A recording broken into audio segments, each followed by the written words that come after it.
So in this video, we're just going to discuss what happens after you've signed your contract, paid your deposit, up until the point that you go to construction.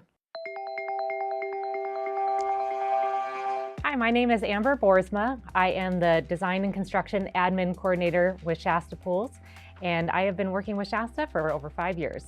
So after you sign that contract and pay that deposit, you probably feel like you've entered no man's land. It's that quiet phase. It seems boring. You're wondering, is anything happening with my project?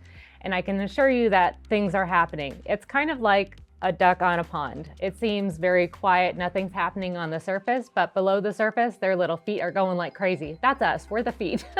We're paddling like crazy, making sure that your project is on track. There's lots of little steps that we're ensuring happen and that your pool is gonna work and function the way that you want it to, and you're not waiting after it's gone to excavation and then, oh shoot, there's a problem. We want it all fixed on that front end. So we're doing that in the beginning. Okay, so step one is going to be post-sales.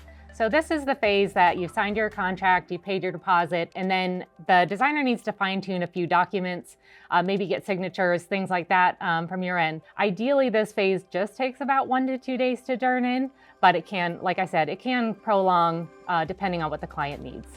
The next step after post-sales is going to be the drafting/permit phase. So this part, drafting does their original draft. This is going to be what ultimately we work off of when we're building the pool. And then we are also submitting for permits. And permit can vary by jurisdiction. So you can get it back in 2 weeks versus 6 weeks. It completely depends on the city. And the reason why the permit phase is so broad is that there can be the jurisdiction in and of itself. So some are really, really quick. Maybe within 2 weeks it's back.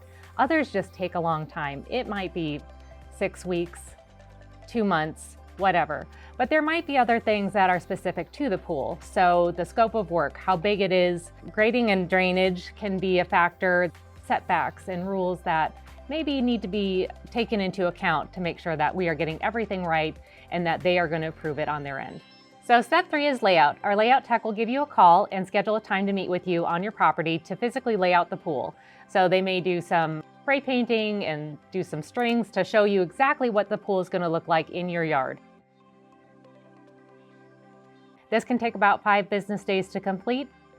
So step 4 is construction validation. In this phase, we are validating that everything that is in your pool, the plan, everything is going to work well. So the pool is going to function the way you expect it to function so that you don't have a headache down the line. So if everything looks great, we can sign off on your pool and you can go to construction. If there are some minor issues, it will go back to sales. It might take a few hours to a couple business days to correct. And if there are major issues, that one is going to go back to sales. And usually it's a partnership with the homeowner to figure out what the solution is to correct the problems. So some examples of a CV, like a minor CV issue, would just be maybe needing to move your equipment, adding a little decking, or even shifting the pool up to a foot this way or that way. Some examples of what a major CV issue would be is that your pool doesn't fit in the yard. So sometimes we build pools off of a plot plan because your home is in construction. So their measurements might be off. And so when they physically lay out the pool, they're like, uh-oh, it doesn't fit in here. So then we need to make some changes. Let's say you want to move your pool more than a foot. Well, this is going to require a permit revision and extra time.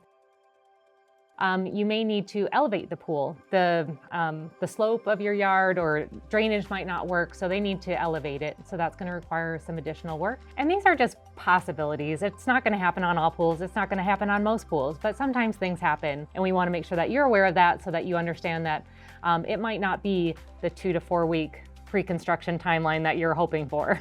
So the 5th and final step should be that you get a congratulations email saying you're ready for construction. It will be with or without the permit. So if we have the permit and we're ready, you're ready to go. You're going to hear from your project coordinator in just a few days, and they'll let you know what the schedule is going to look like. We can also release you to construction without the permit. It just means that we're waiting for the city to finalize and approve.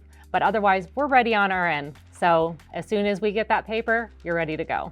So if you're in the beginning stages and planning, learning more about Shasta, this is just one phase, one part of the process. Please visit our website to explore more phases so that you know what the entire journey is going to look like with Shasta.